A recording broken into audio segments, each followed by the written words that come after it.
I meet business owners all the time who have $3 million, $5 million, even $8 million wrapped up in the value of their company, and none of it's liquid. None of it's in an IRA. And I ask them what their retirement income actually looks like, they go quiet. I'm Greg DuPont. I'm a certified financial planner, estate planning attorney, and founder of Advocate Wealth Solutions. Today, I'm walking you through the 5 questions business owners need to ask themselves before retiring. Stay with me and subscribe so you don't miss what's coming. Question number 1, what is my business actually worth, and who determined that number? Most business owners I work with already have a number in mind when we first start talking. A number they built themselves based upon feel, what a friend got for their company, or on a rough multiple they heard about at a conference 3 years ago. And it's almost always wrong, right? According to data from Biz Buy Sell, the largest small business marketplace in the country, only about 30% of small businesses that go up for sale ever find a buyer. The median close rate over a recent 5-year stretch was just over 6%. That means you can pour a lifetime of work into a company and still have roughly a 7 in 10 chance of not getting paid for it the way you planned. So why does that gap exist? A big piece of it is that owners conflate enterprise value with personal wealth, which means they count the business as a retirement account without ever verifying the balance. A formal third-party valuation done by a certified business appraiser using an income market or asset approach is the only honest answer to this question. Without it, every downstream decision, including your buy-sell agreement and your exit timeline, is built on a guess. Imagine a hypothetical business owner. Let's call him Tom. Tom is 61, runs a manufacturing company in the Midwest, and he has told his wife for years that the business is worth $4 million. He has never had it formally appraised. When he finally does, the certified appraiser comes back at $2.3 million because Tom's company is heavily dependent on one key customer. Customer relationships don't transfer automatically on a sale. That's a $1.7 million gap between Tom's retirement plan and reality. And finding that out at age 61 is a very different problem than finding it out at 51. This number has to come from somebody with credentials and a methodology, not from your gut. That's where the plan starts. Question 2, who is buying it? And does your plan match that answer? The second question determines the entire legal and tax architecture of your exit, and most owners have not thought through it seriously. There are 4 general buyer categories: family, a key employee, a third-party strategic buyer, or the open market through a broker. Each one requires a completely different plan. A family transfer often involves a gifting strategy, an installment note, or a trust. A key employee buyout typically requires seller financing, a phantom equity recapture, or an employee stock ownership plan. A strategic third-party sale raises the asset versus stock sale question almost immediately, and that question carries enormous tax consequences. The IRS treats asset sales and stock sales very differently. In an asset sale, the purchase price gets allocated across inventory, equipment, and goodwill. Inventory and depreciation recapture are taxed at ordinary income tax rates, which means up to 37% federally.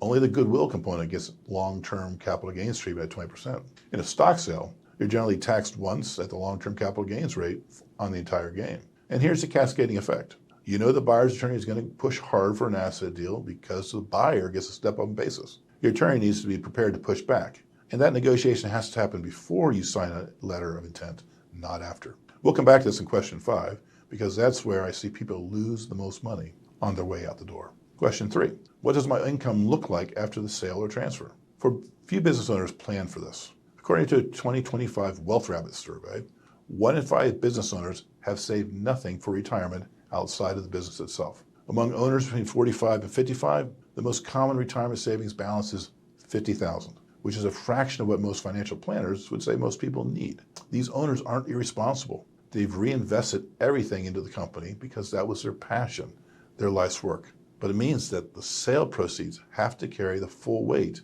of 30 or more years of retirement income. So let's peel back the layers of that onion a little bit. Picture a couple, we'll call them Mark and Diane. Mark is 63. He's selling his distribution company for $2.8 million after taxes and fees. They want $12,000 a month to live on. At a 4% withdrawal rate, $2.8 million supports $9,333 a month, not $12,000. And that's before we talk about long-term care or inflation or the tax bill on the IRA distributions they'll eventually be forced to take. They have a gap, and they didn't know the gap existed because no one ever modeled it. The transition from business cash flow to investment income is not automatic. It requires a retirement income architecture, Social Security timing, withdrawal sequence, tax bracket management, and a clear answer to how much this money actually has to produce each month after taxes for as long as you live. Quick question before we go further. Is this the kind of planning conversation you've actually had? Let me know in the comments. Question 4. Is your estate plan coordinated with the business's current value? The fourth question is the one that causes real family damage. I've seen this over and over in my work as an estate planning attorney. Business owner dies before the transfer is complete. The estate plan was written when the company was worth $800,000 and now it's worth $3.5 million. The buy-sell agreement was signed in 2009 and never updated. The life insurance funding that agreement is $500,000 and hasn't changed since Obama's first term. So the surviving owner owes the estate $3.5 million and has $500,000 to pay with. Nearly 2/3 of family businesses lack a documented, communicated succession plan, according to a PricewaterhouseCoopers U.S. Family Business Survey. 2/3.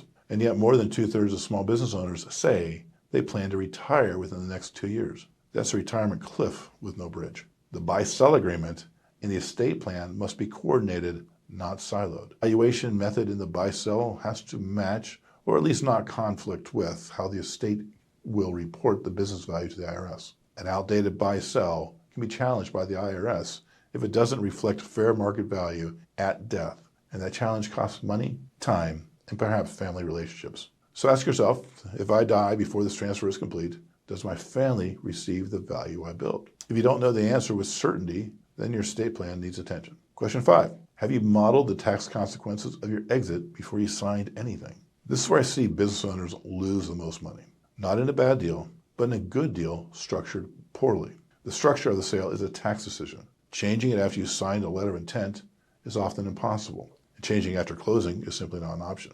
The IRS governs how sale proceeds are allocated across asset classes in Form 8594, which is required in most asset sales, in which both the buyer and seller must file consistently. The allocation between goodwill, equipment, non-compete agreements, and receivables can shift millions of dollars from 20% long-term capital gains treatment to 37% ordinary income. Uncle Sam comes in and wants to take a big chunk, and the deal structure you agree to determines how big that chunk is. There are planning tools that exist specifically to address this. Installment sales that spread the gain over multiple years. Charitable structures that let you carve out a little bit of this for a cause you care about while reducing your taxable income. Entity conversions done years in advance to change the tax character of the eventual proceeds entirely. But every one of these tools has a time window. Most of them require 2, 3, or 5 years of lead time. Showing up to these conversations after a buyer has already made an offer to you and you have 60 days to close is like calling your doctor after the surgery.